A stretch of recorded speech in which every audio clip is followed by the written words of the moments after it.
फतेह। दोस्तों, आज हम सब लोग गुरु गोविंद सिंह जी के साहिबजादों और माता गुजरी देवी जी की सुप्रीम शहादत, माता गुजरी कौर जी की सुप्रीम शहादत को नमन करने के लिए इकट्ठे हुए हैं। हम पूरे दिल से उनकी शहादत को नमन करते हैं और मैं समझता हूं कि शायद मानव जाति के पूरे इतिहास में, केवल भारत नहीं पूरी दुनिया के इतिहास में इस किस्म की शहादत की दूसरी मिसाल देखने को नहीं मिलती है।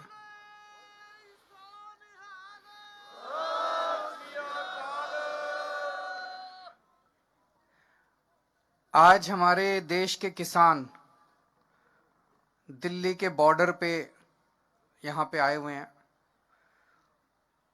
देश का किसान आज बहुत दुखी है। देश के किसान पे मुसीबत आई हुई है। इस टाइम हम लोगों को भी कितनी सर्दी लग रही है। एक जैकेट पहन रखी है, एक स्वेटर पहन रखा है, अंदर इनर पहन रखा है, मफलर पहन रखा है। आप सोचो, रात को जब इतनी ठंड हो जाती है, खुले आसमान के नीचे सड़क के ऊपर हमारे किसान भाई, माताएं, बच्चे पिछले 32 दिनों से सोने को मजबूर हैं। आखिर क्यों?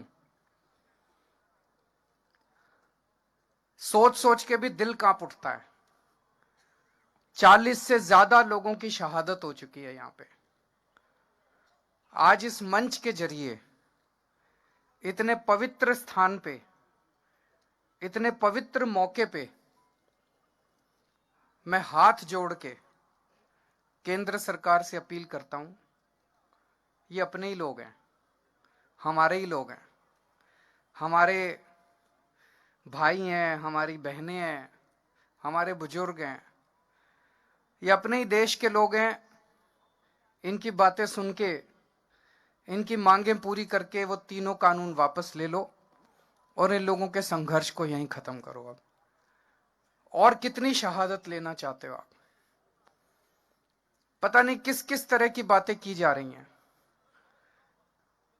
तरह तरह से ये सभी सरकारों का एक तरह से हथियार होता है। मेरे को याद है, जब अन्ना आंदोलन में हम लोग बैठा करते थे, हमें भी बदनाम किया जाता था।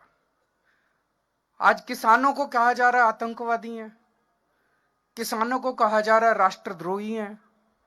अरे, किसान आतंकवादी हो गए और किसान राष्ट्रद्रोही हो गए तो तुम्हारा पेट कौन भरेगा?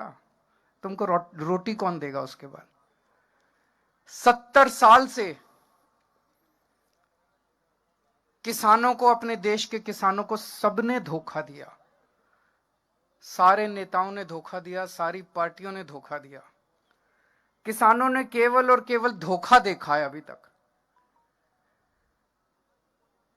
सारी पार्टियां कहती थी तुम्हारे लोन माफ करेंगे, किसी ने लोन माफ नहीं करे।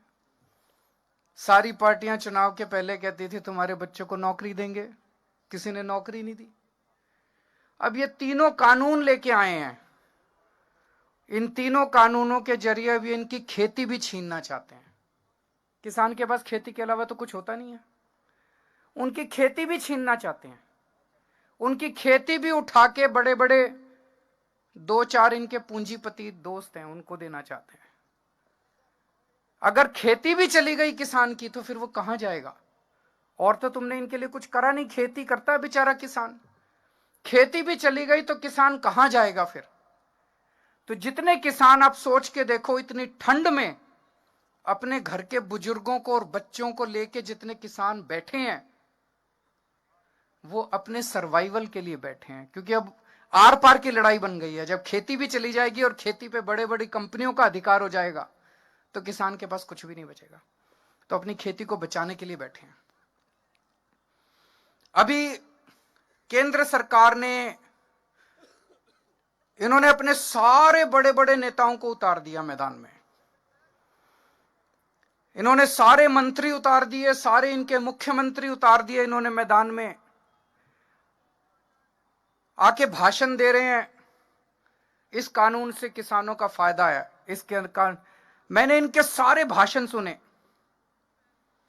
अभी तक मेरे को एक भी नेता इनका नहीं मिला जो इस कानून का एक भी किसानों को क्या फायदा होगा ये बता सके। आप भी सुन लेना गूगल पे जाके, यूट्यूब पे जाके।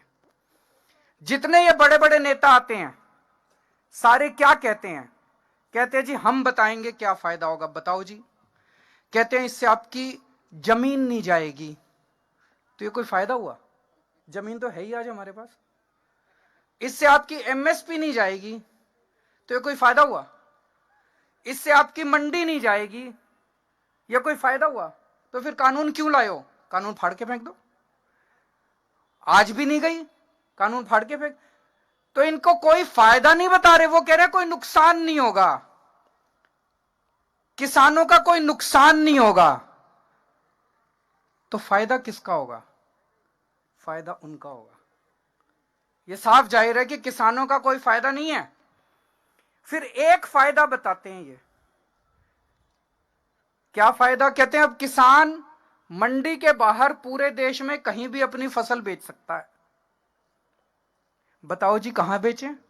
मैंने पूछा इनसे, मैंने कहा अभी बिहार में मंडी नहीं है, 800 रुपए क्विंटल बिक रहा है वहां पे फसल, तो आप यही बता दो 1850 एमएसपी है, 1850 से ज्यादा दाम पूरे देश में कहां बिक रहा है जहां हमारा बिहार और उत्तर प्रदेश का किसान जाके बेच ले? कोई जगह बता दो। मंडी के बाहर तो आधा दाम मिल रहा है, मंडी के बाहर तो 50% दाम भी नहीं मिल रहा। तो ये तो कोई फायदा नहीं हुआ। तो फायदा एक भी नहीं बता पा रहे ये लोग किसानों को। फायदा केवल और केवल पूंजीपतियों को है।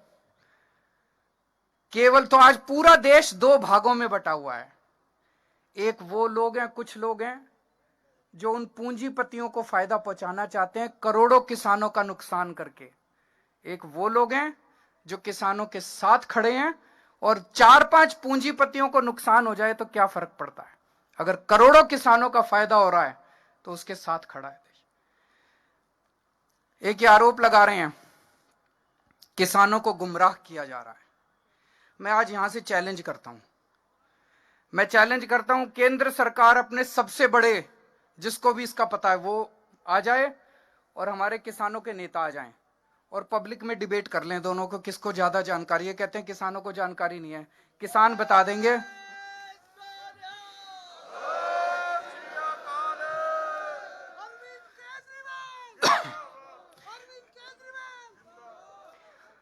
मैंने किसान जत्थेबंदियों के जितने नेता हैं, मैंने इनके भी सारे वीडियो सुने हैं।